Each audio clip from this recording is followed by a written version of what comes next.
Bom dia, senhoras e senhores, e obrigada por aguardarem. Sejam bem-vindos à teleconferência da Guararapes Riachuelo para a discussão dos resultados referentes ao primeiro trimestre de 2020. Gostaria agora de passar a palavra ao Sr. Oswaldo Nunes, CEO da Riachuelo. Por favor, Sr. Oswaldo Nunes, pode prosseguir.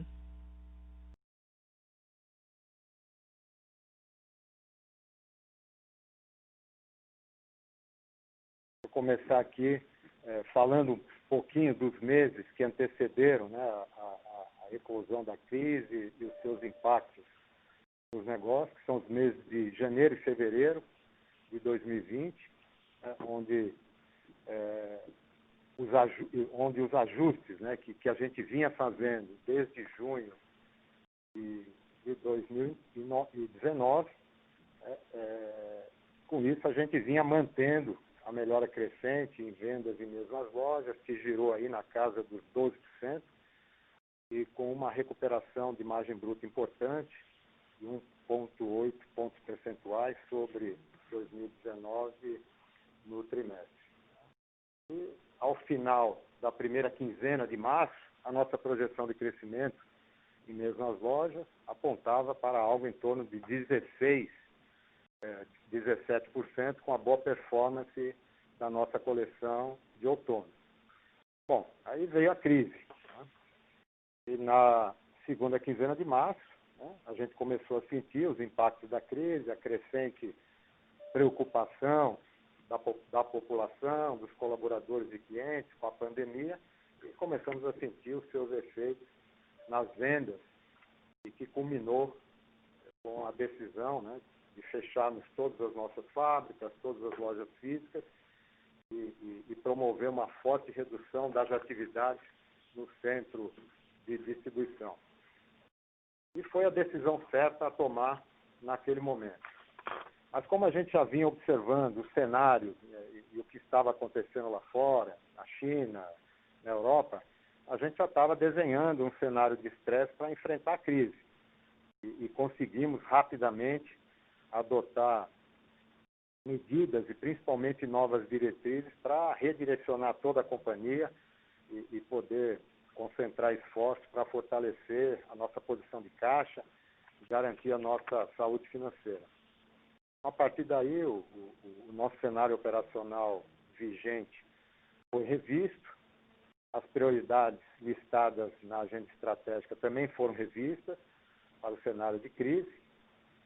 A primeira coisa a fazer naquele momento foi juntar os times para criar um pilar de recebimento, expandir as possibilidades para o cliente poder pagar nos canais digitais e comunicar bem isso, né, em todos os pontos de contato dele com a marca. A segunda providência foi antecipar e acelerar algumas iniciativas de transformação digital que estavam previstas para mais para frente, para fortalecer e ampliar as vendas online e substituir uma parte da não venda das lojas físicas. E com isso acelerar a penetração das vendas online, que já vinha em outro ritmo, né, até antes da crise. A terceira decisão foi entender, né, que na crise todos precisam contribuir de alguma forma, e claro, dentro da sua condição financeira e com bom senso, e que não existe despesa ou contrato sagrado que não pudesse ser discutido caso a caso, ser renegociado, empatia e bom senso, né, em todas as cadeias de valor. E, claro, também utilizamos todos os instrumentos legais para ajudar a aliviar o caixa da empresa e também para apoiar, nesse momento, a manutenção dos nossos empregos. Porque abrir mão de obra qualificada e muito comprometida é sempre a nossa última opção. E, claro, isso vai depender, como sempre, também do nível de retomada das atividades e o patamar que elas voltam. O fato é que, com a boa gestão das linhas de saída e entradas de caixa, nesse momento a companhia mantém uma posição de caixa confortável e acima do nosso cenário de estresse e apontando para ficar em linha, né, com o nosso cenário principal, o nosso cenário base, até o final do ano, nesse momento. Mas É óbvio que é uma gestão diária, a gente está aqui vivendo um dia de cada vez e aprendendo com a realidade, né? E vamos ajustando os cenários para frente. Falando agora um pouquinho do digital, do e-commerce, né? Já que praticamente aí 80% das lojas físicas ainda continuam fechadas, aí equivalente aí a uns 85% das vendas da companhia. Bom, eu acredito que as empresas que já vinham fazendo antes da crise, o que estão acelerando na crise, né? Que é a transformação do seu negócio, né? Estão tendo vantagem agora, né? Mudanças no comportamento do consumidor que já vinham acontecendo por causa da conectividade, a boa experiência digital, estão se acelerando. Mais pessoas estão experimentando comprar online e temos pesquisas aí indicando que 85% delas está satisfeita com a experiência. E, portanto, estamos vivendo aí um processo bastante interessante de inclusão digital, de modo que no pós-crise vai emergir, sim, um consumidor mais familiarizado com os meios e canais digitais e também mais omnicanal para resolver a vida, né, com mais comodidade e melhor experiência. Ou seja, o online deve ir para outro patamar após a crise. Ao longo de 2019, a gente já tinha investido aí 168 milhões em tecnologia e voltado para os canais digitais, incluindo o nosso banco digital. E em 2020, em que pese a necessidade de postergar investimentos para proteger o caixa, as iniciativas e projetos da nova tecnologia de transformação digital estão preservados, né? O nosso e-commerce já vinha crescendo desde janeiro, mas acelerou nos meses de abril e maio e quintuplicou o número de pedidos. O maior desafio foi, e tem sido ainda em alguma medida, a gente ajustar toda a operação logística para rapidamente poder atender o crescimento da demanda, que foi uma oportunidade que a crise trouxe, e o menor impacto possível para o cliente. Os nossos esforços aí estão concentrados em atender uma demanda crescente e, ao mesmo tempo, recuperar rapidamente o nível de serviço de entrega para os clientes. O fato da gente já ter construído o e-commerce, enxergando todo o estoque do CD e mais a nossa estratégia de agregação do nosso modelo, foi importante nesse momento, que as cadeias de suprimentos estão paradas e as lojas físicas fechadas. E criou, né, a vantagem competitiva da gente poder proporcionar uma maior disponibilidade e oferta de categorias de produtos para o cliente. Então, são mais de 15 milhões de produtos nos CDs disponíveis para o cliente comprar online. Também a crise está nos incentivando, né, a ser mais ágil na evolução do modelo, né, para o mundo digital, mudar paradigmas. O varejo físico como um todo tem que se reinventar, né? O momento da crise, o pós-crise vai deixar claro a fragilidade de quem não estava se reinventando e trazendo junto aí o novo papel das lojas e os seus colaboradores, que já está mudando. A gente tem que ressignificar o papel da loja e a sua forma de interagir com o cliente no PDV, com o avanço de um modelo operacional cada vez mais omnichannel, né? Algumas novas iniciativas digitais que foram lançadas agora durante a crise, como a venda por WhatsApp, o Riachuelo Lovers, Drive-Thru e principalmente a visão integrada de 100% dos estoques da companhia, 100% das lojas físicas. Eu vou falar um pouquinho disso mais à frente, né, disponível para o cliente que compra online. É importante dizer que nasceram robustas, né, e com visão do cliente no centro, para irem na linha do tempo, se integrando dentro dos canais online. As vendas por WhatsApp, por exemplo, né, que são vendas feitas com auxílio do vendedor, né, onde a gente aí tem a tecnologia ajudando a humanizar o atendimento digital, ela está apta, né, tecnologicamente para 100% das nossas lojas, né? E disponível em 100% dos mercados. Mas, nesse momento, tem 240 lojas operando, né? E as demais 83, que estão aptas, como eu acabei de falar, tecnologicamente a operar também, a gente está dependendo da permissão das autoridades locais para poder acessar a loja e operar esse serviço.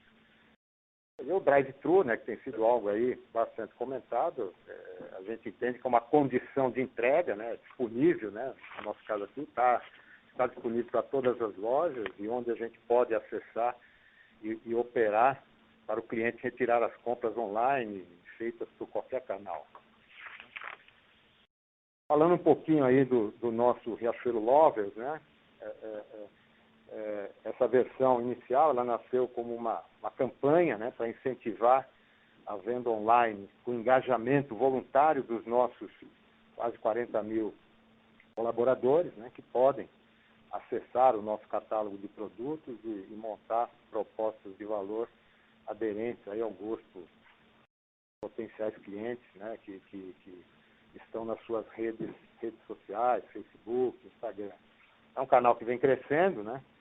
Mas, olhando mais à frente, a gente enxerga que aí uma oportunidade, né, que pode criar para as pessoas empreenderem junto com a gente, promover os nossos produtos e com possíveis parcerias que não tenham conflito de interesse. Essa é uma discussão que a gente ainda vai ter mais à frente. Porque isso traz junto aí o desafio de criar regras, governança, questão de remuneração e sem conflito entre canais.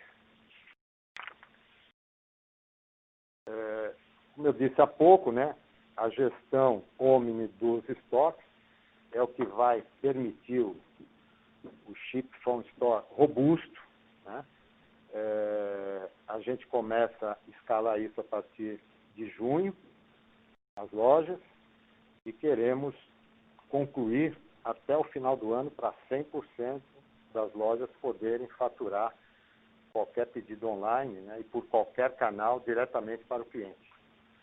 Lembrando que a gente está presente aí em 153 municípios, né, e a partir destes, né, e para aí 80% da totalidade dos municípios, onde a gente não tem loja física, a gente está no máximo 130 quilômetros de distância, né? Então 1 a 2 horas aí para efetuar a última milha, se for o caso. Então, a oportunidade de reduzir prazo de entrega, de frete relativo ao prazo de entrega e otimizar estoques, né? E a gente vai aí, até o final do ano, a gente espera ter mais de 600 mil metros quadrados de loja, podendo entregar, faturar diretamente para o cliente.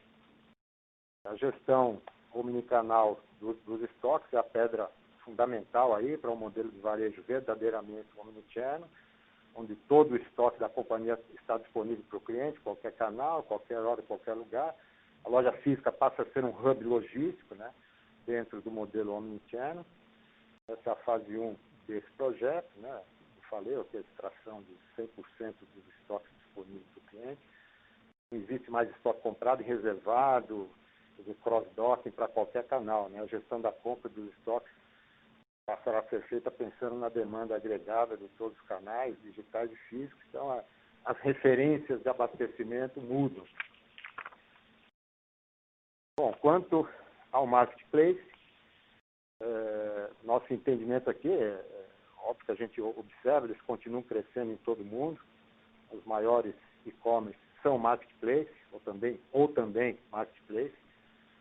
Canais digitais, eles são mais flexíveis e a gente pode expandir fronteiras e claro, sem abandonar o nosso DNA de moda e de lifestyle e complementando o nosso posicionamento e proposta de valor com mais categorias de produtos. E atender a demanda num sentido mais amplo, né? E inicialmente a gente deseja fazer isso a partir do nosso core de categorias de produtos atuais, né? Como já dissemos, né, a gente se enxerga lá na frente como um hub, um ponto de encontro de lifestyle e comportamento. A gente já tem múltiplos pontos de contato com o cliente no varejo e na financeira, né, que vai virar banco digital, e com mais de 30 milhões de clientes cadastrados. Então, a partir desse cenário, né, nós estamos construindo nosso motor proprietário de marketplace, desejamos concluí-lo até o final de 2020. A gente acredita que no futuro, não muito distante, vai aumentar a disputa pela preferência do cliente no mundo digital e fica difícil a gente imaginar o cliente com vários apps, aplicativos para resolver a sua vida. Acreditamos que a tendência será resolver o máximo possível da vida num único lugar e com poucos cliques. Com relação à reabertura das lojas físicas, a gente vem retornando gradualmente, claro, do jeito certo. A gente vai continuar seguindo, né, as orientações das autoridades de saúde, órgãos de governo locais. São as pessoas que estão muito próximas de como está a pandemia, né? As pessoas que possuem todas as informações e acompanhamento e controle e sabem em que ponto da curva de contágio o município está. E se o município considerar que já é seguro reabrir a economia, nós reabriremos. E aplicando aí todos os protocolos de proteção, de conscientização da população, clientes e colaboradores. E nesse sentido a gente continua acompanhando de perto todas as movimentações. E nesse momento nós temos 60 lojas reabertas, mais 3 autorizadas a abrir, mas ainda sem a data definida. Então, é algo aí em torno de 20% do número de lojas, que representa aí 15% das vendas da companhia. Indo aí para o tema dos investimentos, como também já foi falado, o que tínhamos aprovado antes da crise era investir em 2020 algo entre 600 e 650 milhões de reais, sendo aí 2/3 em tecnologia e digitalização do varejo do banco e 1/3 para lojas novas e reformas, invertendo até uma tendência histórica do contrário, né? Onde a gente passou algum tempo, 2/3 mais para o mundo físico, 1/3 para o mundo da tecnologia e digitalização. Agora a gente está com 2/3 aí direcionado para a nossa jornada OMNI. Exceto os investimentos que julgamos prioritários dentro da nossa jornada de transformação digital, quer dizer, os investimentos no canal físico, né, agora, né, no curtíssimo prazo, tem que se ajustar, temos que ajustar o ritmo e a velocidade, e esse número vem para baixo, né? Claro que a expansão planejada de curto e médio prazo, ela continua. Então, a gente tinha aí um plano, né, provável de 25 novas lojas Riachuelo Full, né, para 2020, mais aí umas 20 reformas, sem contar aí 10 lojas da Carter e 4 do Riachuelo Casa.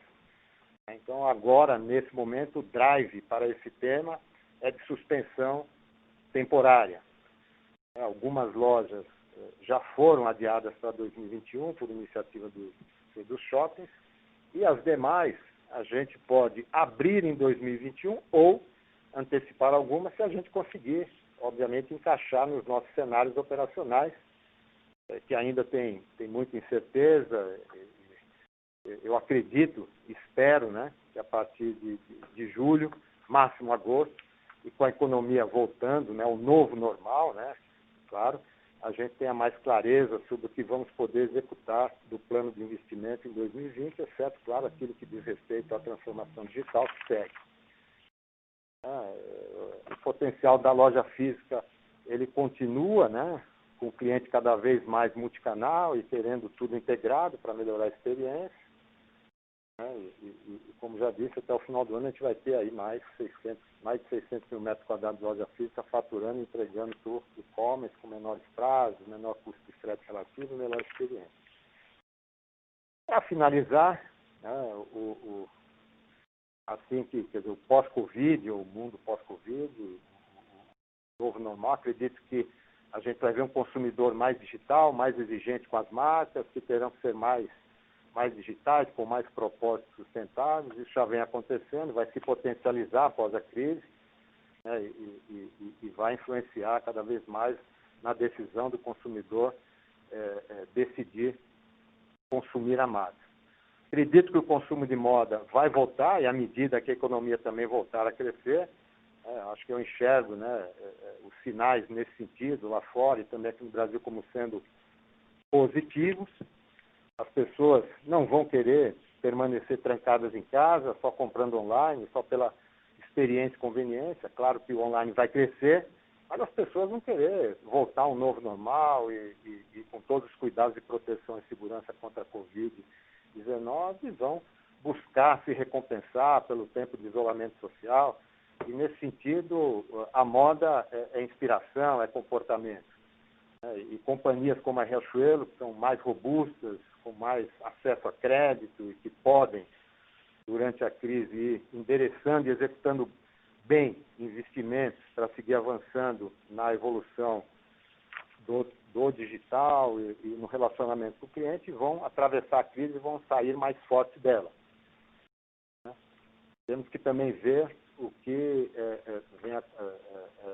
ver tudo o que está acontecendo de forma otimista, né? E como se a gente tivesse aí, em alguma medida, um papel em branco que nos dá a oportunidade de redesenhar o negócio para as mudanças pós-pandemia. Claro que o tamanho do bolo não vai aumentar, pode diminuir, né? Mas acho que as empresas capazes de gerar, entregar boas propostas de valor para o cliente podem ganhar share.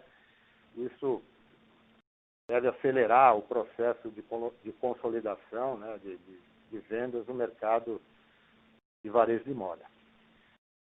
Por hora é isso, pessoal. Quero agora passar a palavra ao Túlio.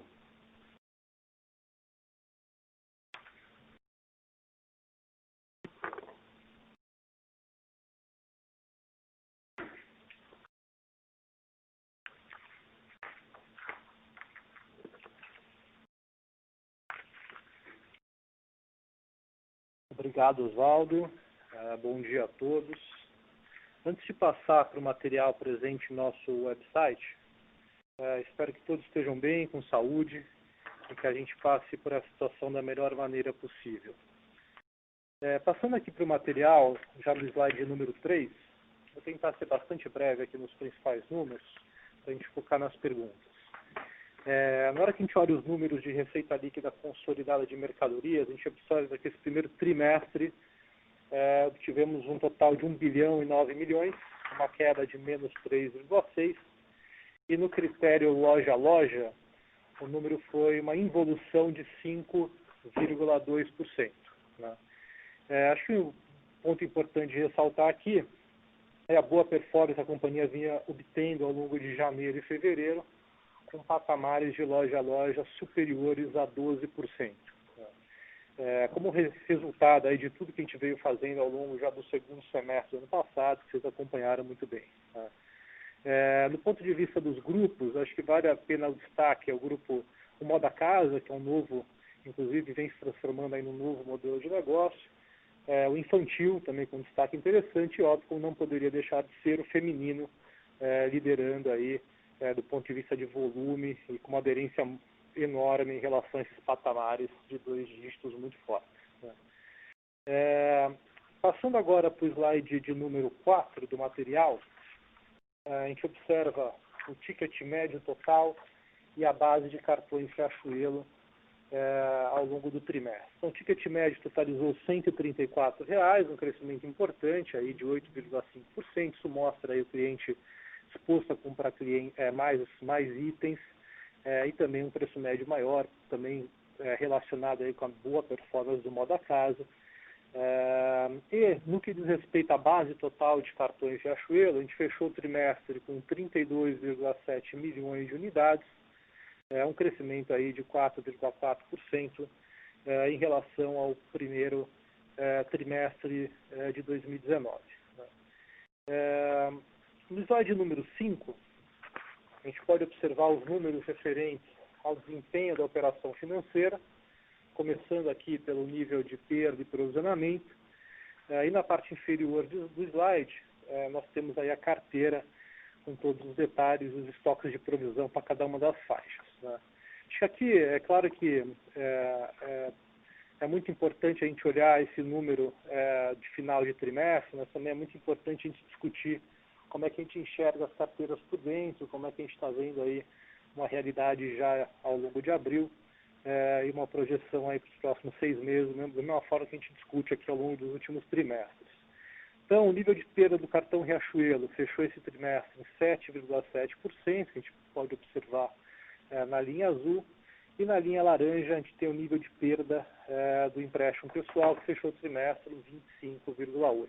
Né? Aqui acho que é importante a gente observar que logo que a companhia tomou a decisão de fechar as lojas, né, a gente tinha um desafio enorme na mão, que a gente sabia que mais da metade dos pagamentos realizados nas nossas faturas eram feitos em loja, né? Então, obviamente, tinha um desafio muito grande em você focar e virar a companhia para ensinar esse cliente, trazer esse cliente para realizar os pagamentos nos meios digitais, né?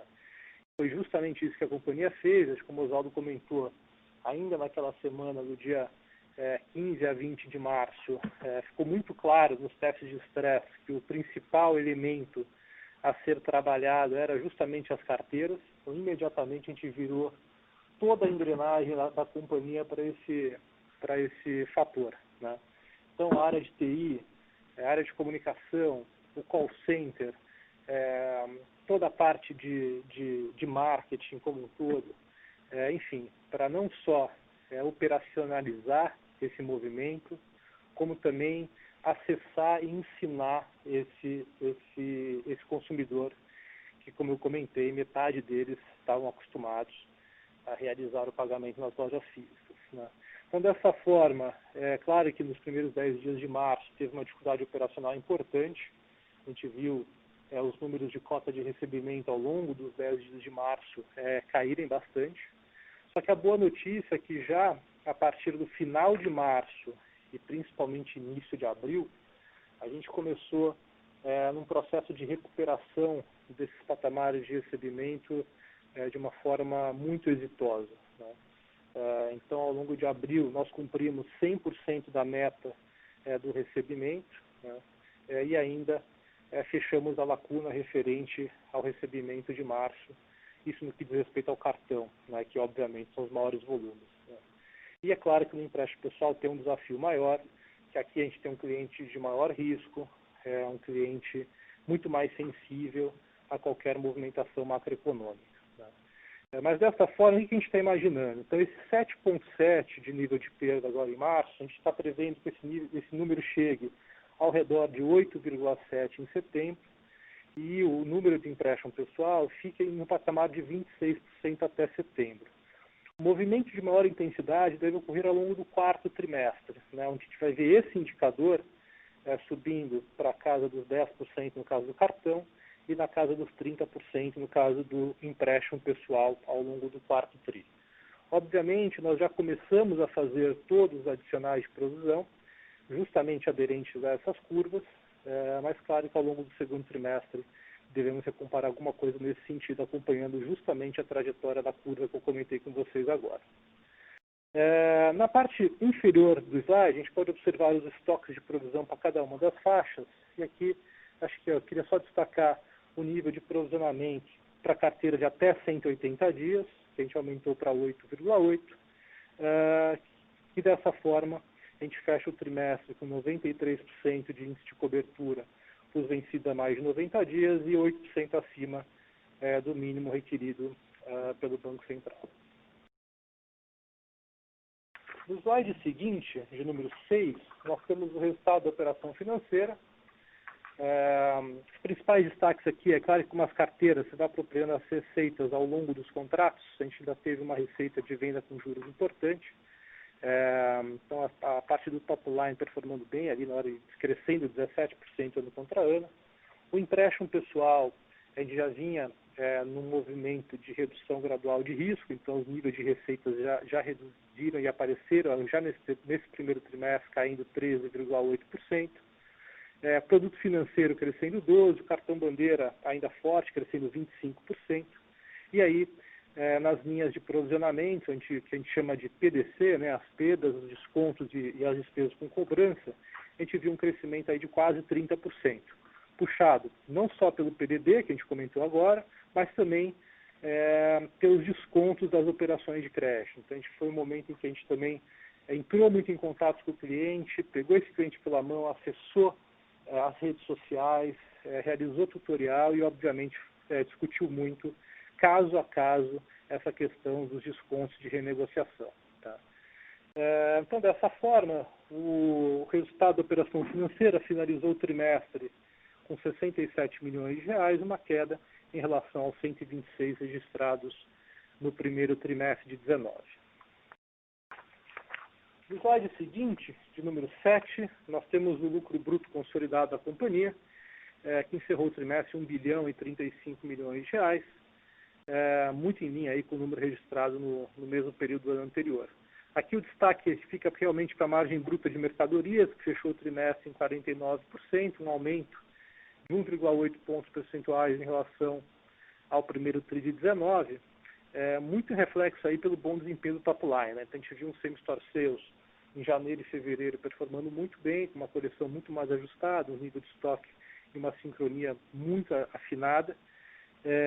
E aí é claro que isso reflete na margem, né? E aí um detalhe interessante, se a gente excluísse perfumaria, moda casa e celular da base, que são categorias que têm margens percentuais um pouco menor, essa margem bruta ficaria em 55%, com um crescimento ano contra ano na mesma base de 2,9 pontos percentuais. Né?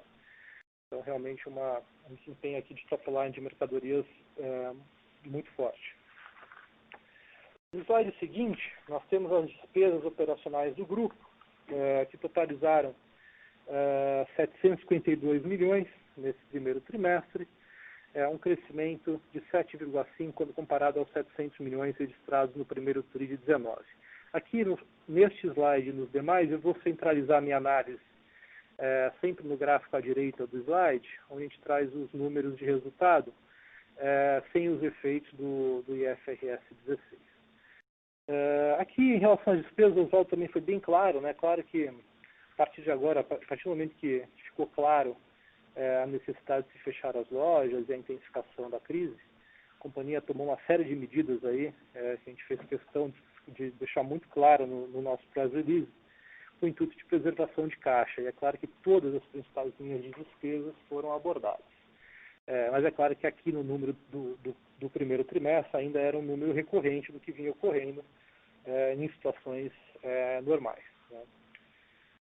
No slide seguinte, de número 9, nós temos o EBITDA consolidado do grupo, que totalizou 36 milhões de reais nesse primeiro trimestre, ante 127 milhões no primeiro TRI de 19, e aqui a combinação de todos esses fatores. Né? Então é claro que o fechamento das lojas trouxe uma pressão muito grande no top line de março, né?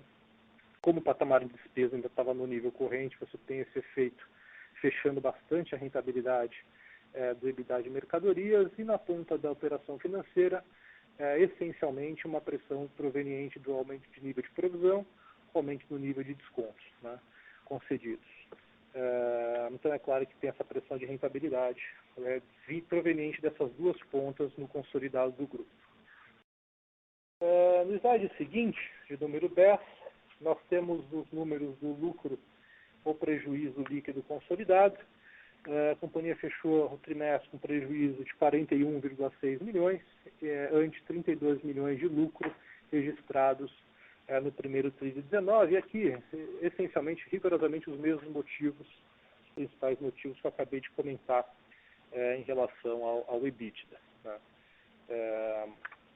Passando para os números do ciclo financeiro, presentes no slide seguinte, a gente pode observar que a companhia fechou o primeiro TRI com um patamar de ciclo financeiro muito parecido com o ciclo financeiro do primeiro TRI de 19. Né? Aqui a gente vê o nível de estoque em dia subindo 13%, parte por conta, obviamente, de uma não venda já a partir de 15 dias ao longo de março, e parte que que seria comprado já em relação ao nível de vendas que a companhia vinha num ritmo muito mais forte, né? Mas acho que a boa notícia aqui é que boa parte a gente conseguiu ainda ao longo de março parar a produção dos estoques de inverno nas fábricas. Imediatamente também comunicamos os fornecedores parceiros nesse sentido, né? Então agora a ideia é usar esse estoque de um inverno mais leve, ou de um outono ao longo das próximas estações, e aquilo que for possível do estoque mais pesado de inverno que estiver dentro de casa, utilizar no ano que vem, né? Em relação a clientes, é um comportamento natural aqui de uma queda de 8,7, também tem a ver com essa redução importante das vendas ao longo dos últimos 15 dias do trimestre.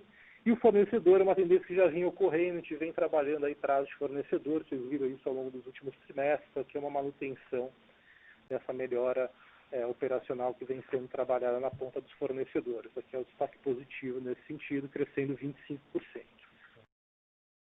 No slide seguinte, podemos observar o patamar de endividamento líquido, que fechou o trimestre com uma dívida líquida de 1.582 bi, número inclusive inferior ao patamar de 1.613 do ano passado.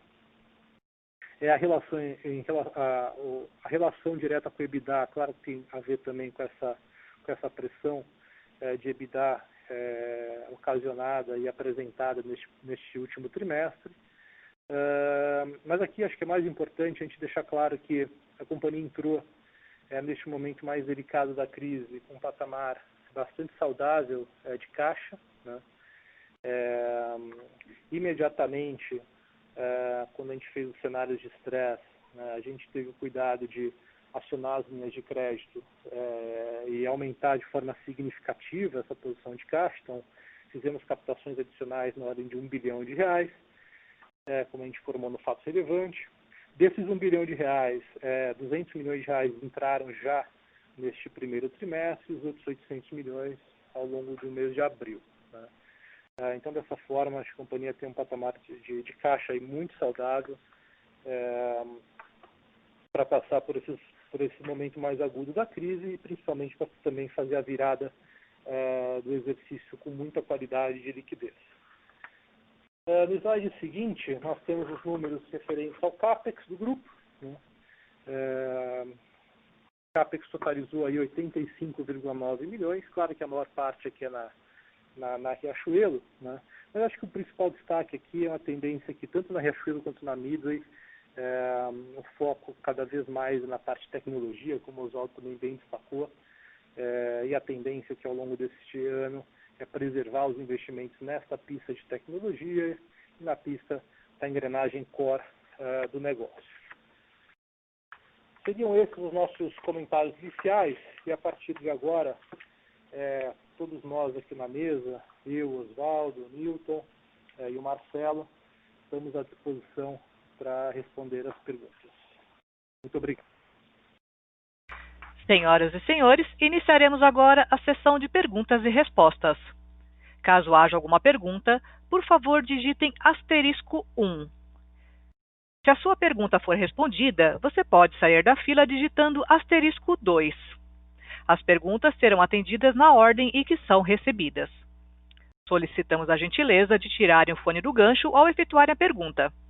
Dessa forma, uma ótima qualidade de som será oferecida.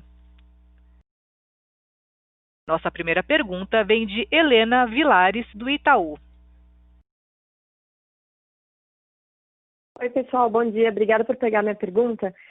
A minha primeira pergunta, na verdade, é referente a um pouco à operação do e-commerce e do estoque. Vocês já deram bastante detalhes sobre e-commerce, já até traçaram agora uma estratégia para a gente de como vocês vão liberar esse estoque, né? Mas o que eu queria entender aqui em relação ao e-commerce o que vocês estão vendo de cliente? Ou seja, vocês estão vendo os mesmos clientes da loja, o cliente que já é fiel, que já tem todo o serviço da Midway financeira, que tem toda a base do ecossistema, né, Guararapes? Ou vocês estão vendo também a participação de novos clientes, um mix disso tudo? Como é que vocês estão vendo? E também em relação ao mix, como é que é esse mix de produto? Então, vocês estão vendo mais a categoria feminina, mais a categoria casa, alguma categoria tem surpreendido, enfim. E aí, nessa parte de categorias, se vocês conseguirem dividir com a gente também, claro que vocês ainda não têm super claro, mas como é que vocês pretendem o estoque que realmente vai ter que sair agora, que é mais modal e que não dá nem para segurar para o inverno do ano que vem, vocês vão colocar isso na loja? Já estão colocando? Isso já está sendo promocionado? Ainda não? Vamos esperar até quando para começar a promocionar? Eu só queria entender um pouco melhor essa parte da estratégia de promoção aqui, para entender também um pouco de impacto futuro de margem bruta. Obrigada. Helena, obrigado pela pergunta. Eu vou começar aqui pela parte do e-commerce, né?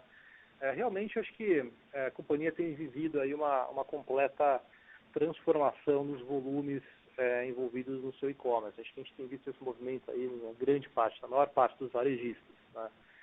No nosso caso, sem dúvida, o ritmo está muito forte. A gente mais que quintuplicou a operação do e-commerce nesse período, né? É claro que isso traz também um desafio operacional para tratar todos esses pedidos, né? A gente também está muito focado nisso, mas sem dúvida nenhuma é uma belíssima notícia, né? Porque a gente passa por uma situação difícil, que ela tende a ter um período determinado de tempo, mas a gente traz aí um atributo e um elemento positivo que deve se perpetuar, né? Acho que esse é um ponto importante dessa história toda, né? Sem dúvida nenhuma, quando a gente entende o cliente, né, aí você bem ponderou, assim, realmente tem de tudo, tá? A gente tem visto sim o nosso cliente tradicional, nosso cliente inclusive detentor do cartão Riachuelo, né, muito presente nos canais digitais como um todo, né?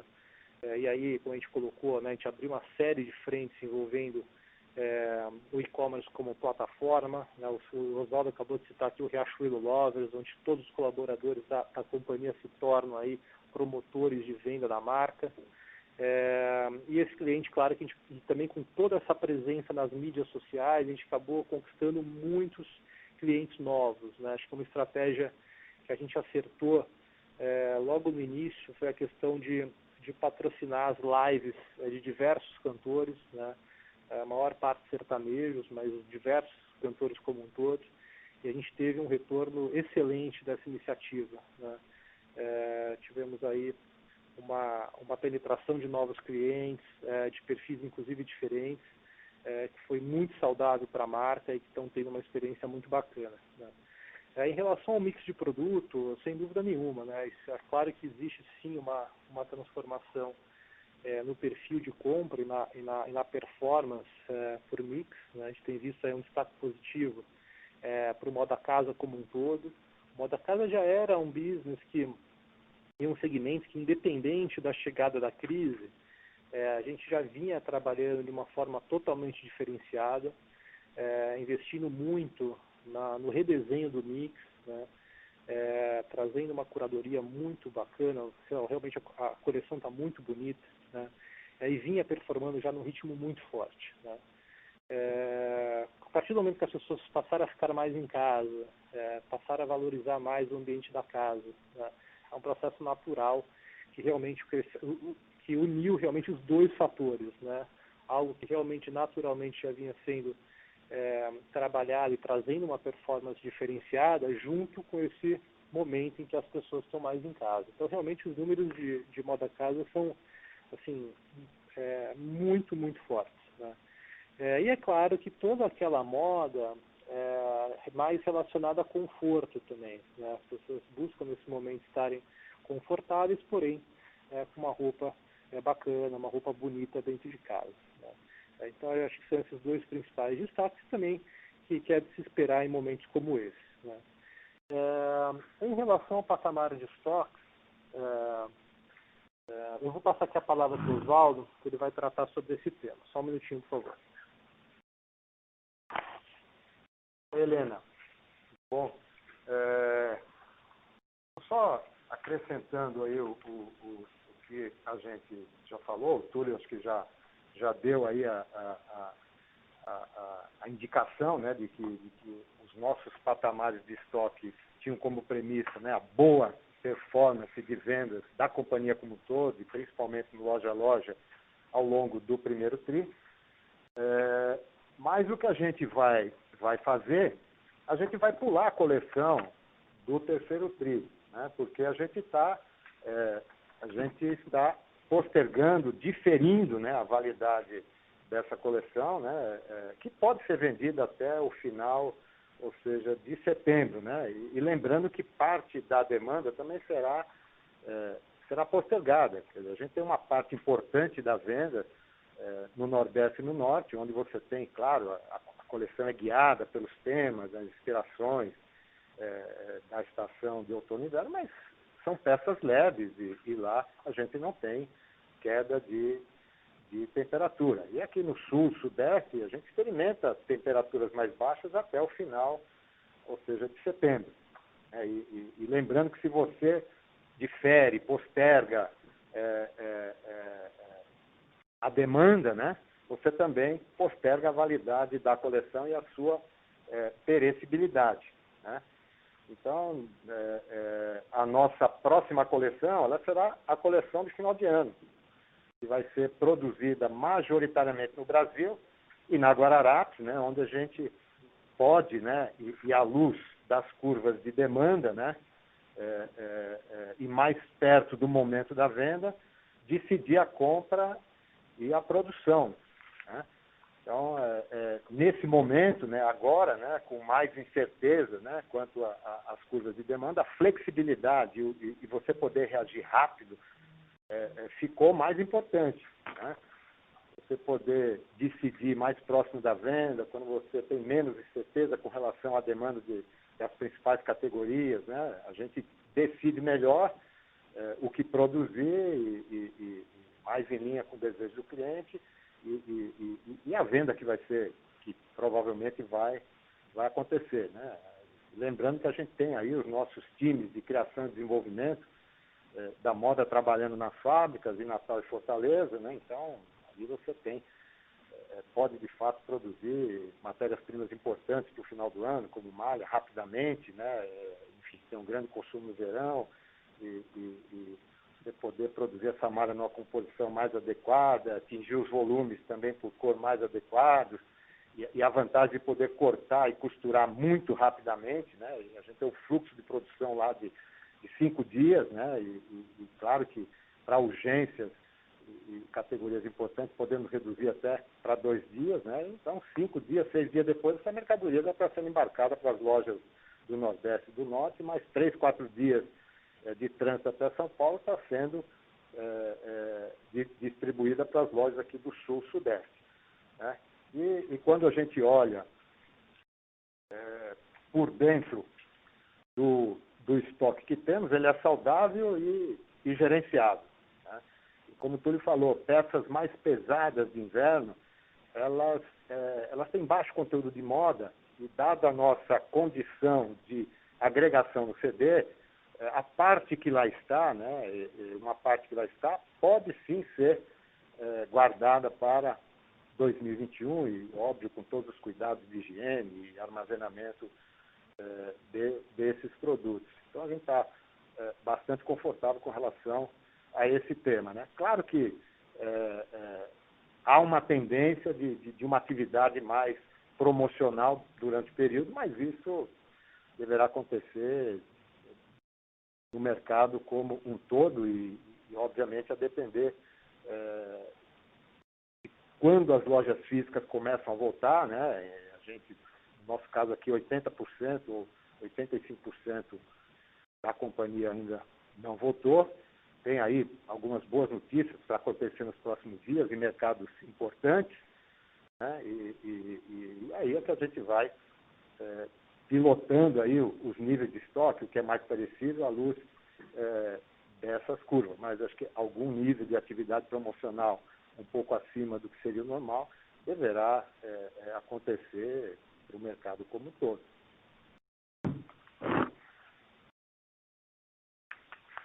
Tá ótimo, ficou super claro. Obrigada. Ficou sim.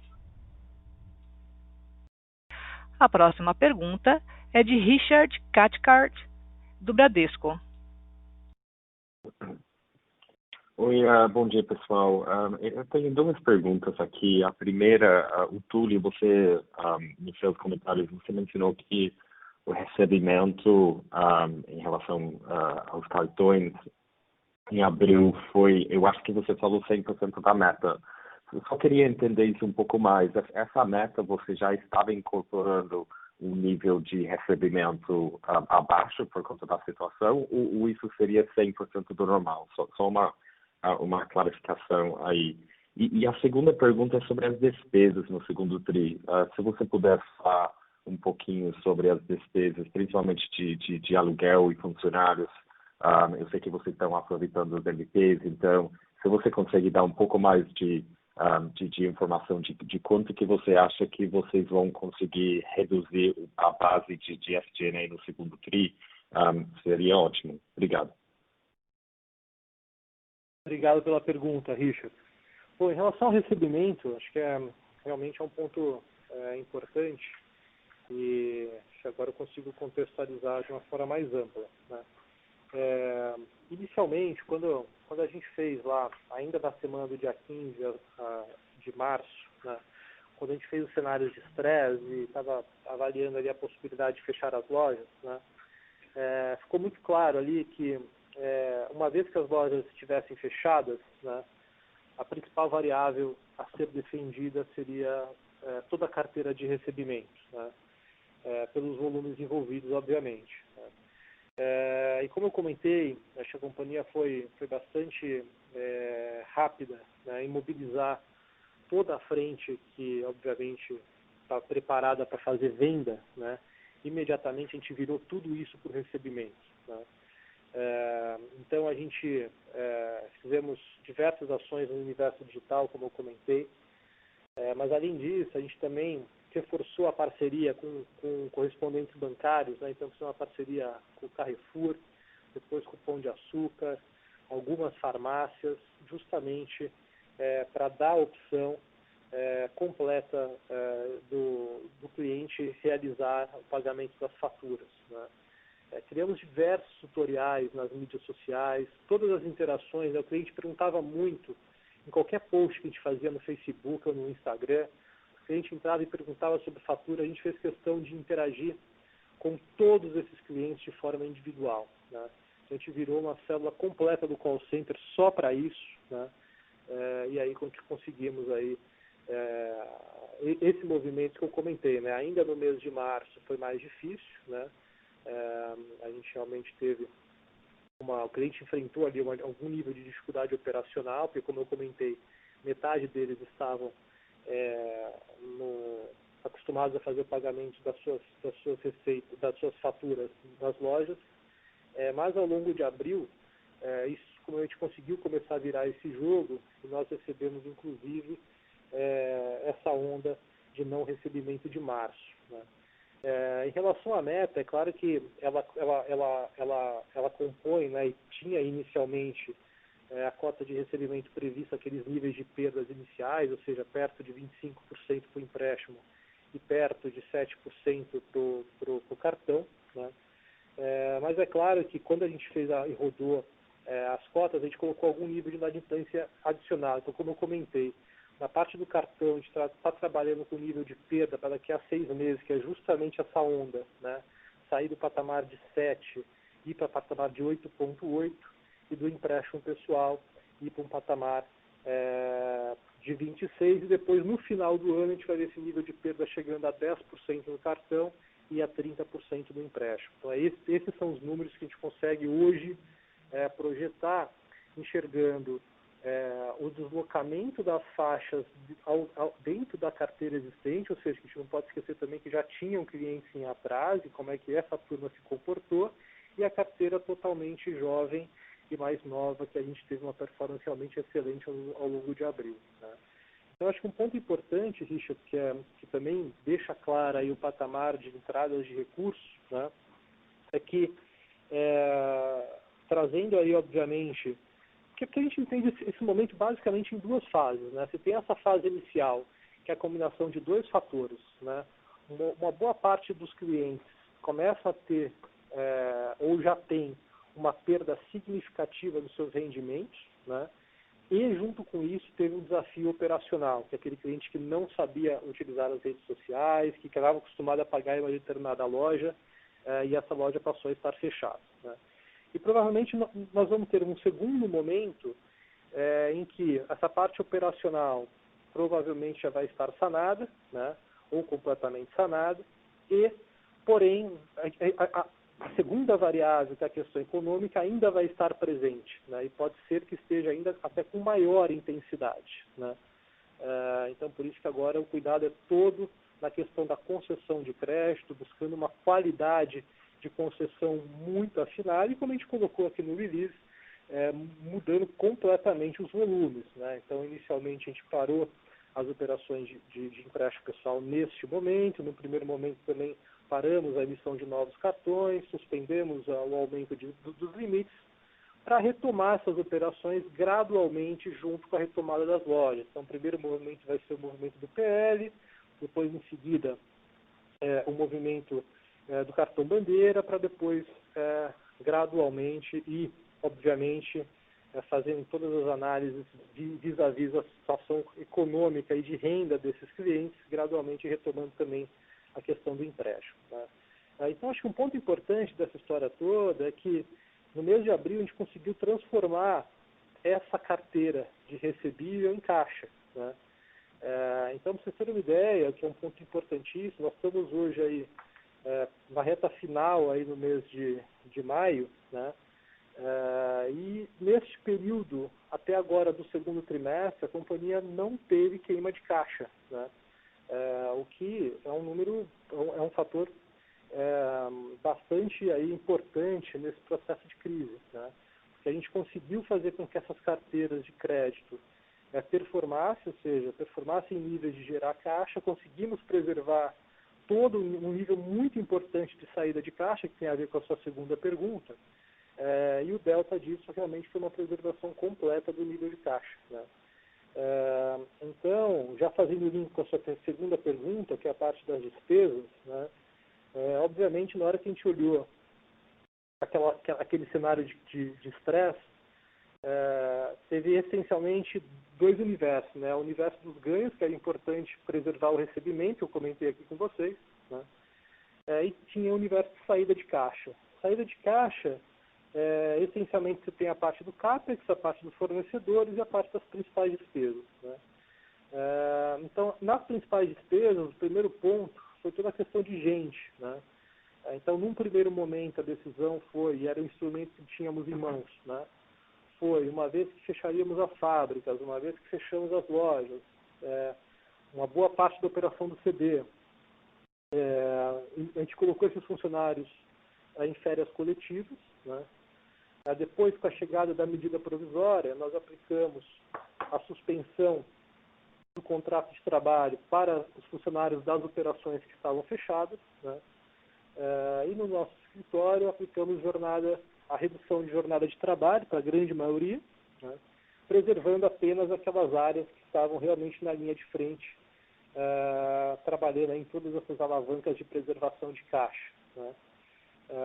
E além disso, obviamente, toda a diretoria e o CEO também tiveram redução de remuneração, né?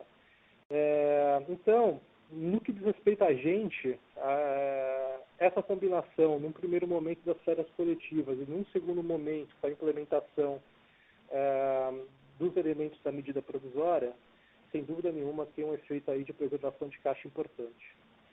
A segunda principal despesa é toda a parte de custo de ocupação, né? E aí a gente fez uma discussão interna bastante interessante, né? Porque o nosso intuito foi criar uma política interna, né? E buscar essa aderência a essa política interna junto aos parceiros, né? E o direcionamento era muito simples, era partir para um pagamento percentual, né? Então, se aquele mês era um mês em que parcialmente as lojas estavam abertas e ainda assim com fluxo de gente reduzidos, um percentual da venda faria um equilíbrio para ambos os lados. E a mesma coisa em um cenário em que a loja estivesse fechada, né? Então, a gente teve bastante êxito aí nas conversas com os nossos parceiros de shopping e parceiros de rua, tá? Terceira principal despesa é energia, né? E aí o bloco de energia, essencialmente, você tem dois elementos, né? Um que é muito direto, que é consumo puro, né? Ou seja, se eu estou com minha fábrica fechada, se eu estou com minhas lojas fechadas, naturalmente a despesa cai muito. Mas tem uma parte dessa despesa que são contratos, né? E esses contratos normalmente trabalham com valores mínimos. E a gente também fez um trabalho específico nessa frente de contratos para adequar isso com o valor de consumo mínimo e obter o benefício, né? Quarta principal despesa é a parte de propaganda, né? E aqui, inicialmente, nós suspendemos o plano de propaganda, né? E depois fomos liberando especificamente para as ações de mídias sociais, né?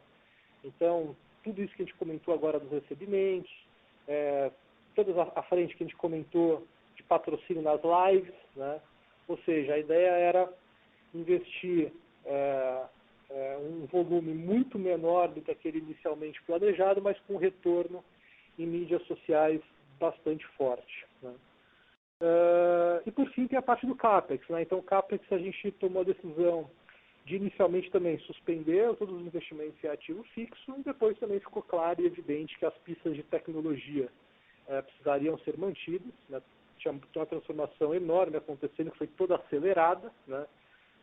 O Oswaldo citou bem aqui no início, e também todas aquelas iniciativas que envolvem o core principal do negócio, ou seja, toda a parte de integração com fábrica, patamar de estoque, fluxo entre CDs e lojas, enfim. Então, desta forma, Richard, a gente conseguiu um equilíbrio muito melhor do que inicialmente esperado no que diz respeito a essa preservação de caixa. Fomos muito exitosos nessa parte do recebimento, principalmente na parte dos cartões, na empréstimo pessoal, como eu comentei, é um pouco mais difícil, e super exitosos nessa questão das saídas de caixa, que em boa parte refere-se a despesas, como você bem perguntou, né? Então, olhando para o ano como um todo, né, o que a gente espera tentar preservar de despesa operacional é algo em torno de 600 a 700 milhões de reais envolvidos nessas frentes que eu comentei agora. Ótimo, Túlio.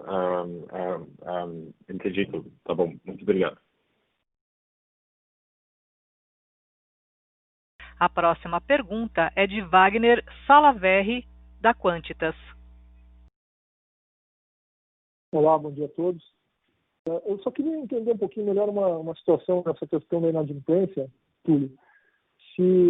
Quando vocês projetam um incremento da inadimplência, dado que no segundo trimestre a gente não tem um volume de vendas considerável, isso se explica do ponto de vista matemático porque você tem uma carteira de recebíveis bem menor e a perda que fica daqueles que foram daquilo que originalmente era uma perda já existente, né?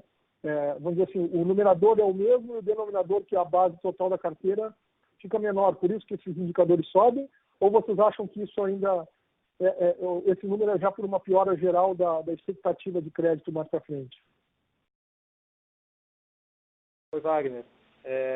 Obrigado pela pergunta. Tem toda a razão, né? Como a partir de abril você passa a não ter a geração das carteiras de venda, né, do PL, né, obviamente você passa a ter uma carteira ao longo do tempo menor, né? E se você tem estoques de provisão constituídos e você divide por algo menor, você tem um percentual maior de algo menor. Seu raciocínio é perfeito. Só lembro que a carteira do cartão de bandeira, né, quando a gente olha aqui os números consolidados, essa continua viva, né, é um volume importante, porque todo mês o cliente utiliza o cartão bandeira não só nas nossas lojas, mas também, obviamente, em muito maior volume em outros estabelecimentos também, que é um cartão de crédito comum como qualquer outro, né? Claro que o volume do spending também caiu aí na ordem de 20% a 30%, mas você tem esses volumes envolvidos na constituição do número. Então, quando a gente fala que vai primeiro para um patamar de 8,8, depois está perto de 10, entre 10 e 11, sem dúvida nenhuma tem um pouco dos dois efeitos. Tem o efeito, sim, que você comentou, porque essa carteira vai ficando menor ao longo do tempo, e tem um pouco de aumento de inadimplência também, por conta deste momento de crise que a gente está comentando, tá? Mas eu acho que a boa notícia é que, como eu comentei com vocês, né, quando a gente fez os cenários de estresse, só para citar alguns números, né, quando a gente fez os cenários de estresse ainda ali na semana do dia 15 de março, a gente essencialmente criou 3 cenários. Né? Um cenário em que a gente perderia 10% de todo o núcleo de recebíveis a mais do patamar de perda já inicialmente esperado. Um cenário que a gente perderia 20% a mais do que o inicialmente esperado, e um cenário de super estresse que a gente perderia 30% a mais do patamar inicialmente esperado. Né? Aí, obviamente, todos esses cenários davam algum nível de consumo de caixa. Né? E a boa notícia é que, passado esse momento mais agudo da crise, né, ou pelo menos o momento inicial da crise, né, onde você tinha, junto com o problema econômico, você tinha um problema operacional importante no nosso caso, pelo fato das lojas estarem fechadas, do ponto de vista do cliente poder fazer o pagamento. Né? A gente sofreu, sim, do ponto de vista operacional, com muita intensidade nos primeiros 10 dias de março, né? Mas depois a virada de performance ao longo de abril foi realmente excelente. Né? E eu comentei com vocês agora. Né? Então, ficou melhor que qualquer um desses cenários inicialmente traçados, porque efetivamente você teve um nível de recebimento guiado principalmente pelo cartão. Acho que o empréstimo pessoal é um pouquinho diferente, mas principalmente as carteiras do cartão performando muito bem e tapando, inclusive, parte do problema do final de março. Né? Fazendo com que no caixa da companhia como um todo, inclusive, aí até trazendo até para os dias de hoje, né, de maio, você não teve consumo adicional de caixa, né? O que, sem dúvida nenhuma, era um cenário que a gente em nenhum momento havia trabalhado lá no passado.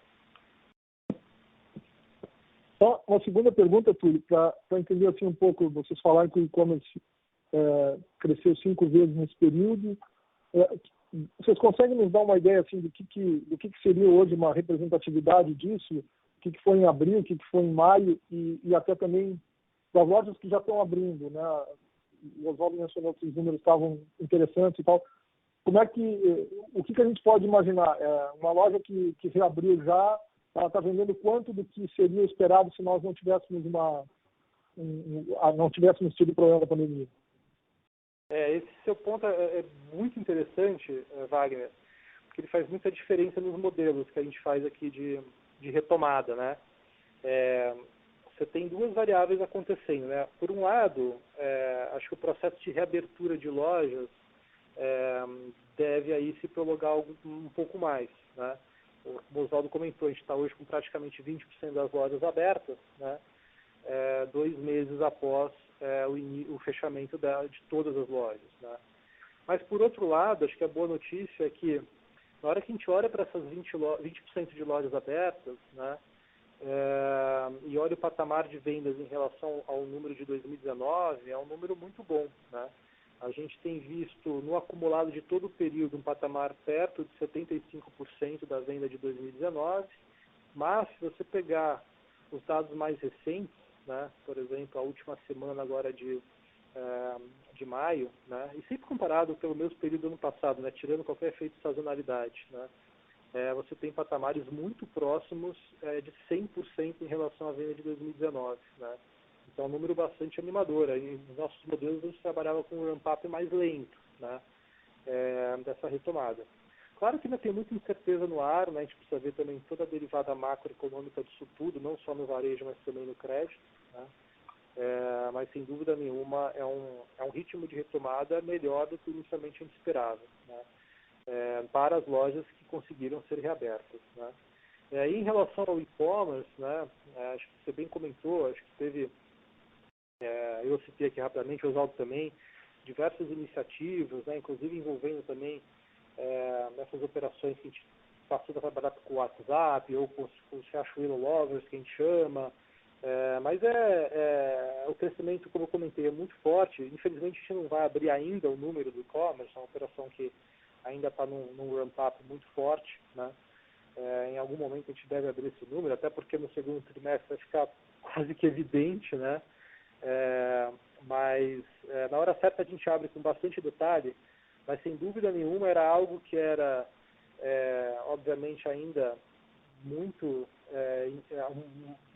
algo mais inicial, algo com o que vinha ganhando representativo nos últimos anos, que vinha ganhando volume e representatividade nos últimos anos, mas com essa aceleração que a gente comentou aqui agora, sem dúvida aí a coisa ficou grande, né? Mas com certeza na hora certa a gente vai fazer a abertura completa para vocês e com o disclosure adequado. Ok, obrigado.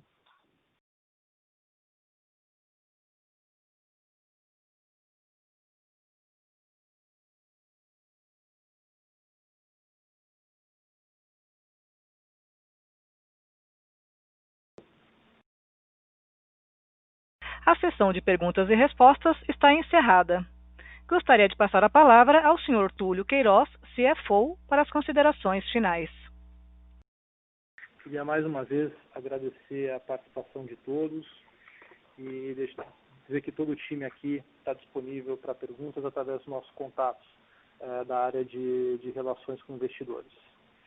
Tenham todos uma boa tarde. Obrigado. A teleconferência dos resultados da Guararapes Riachuelo está encerrada. Agradecemos a participação de todos e tenham uma boa tarde.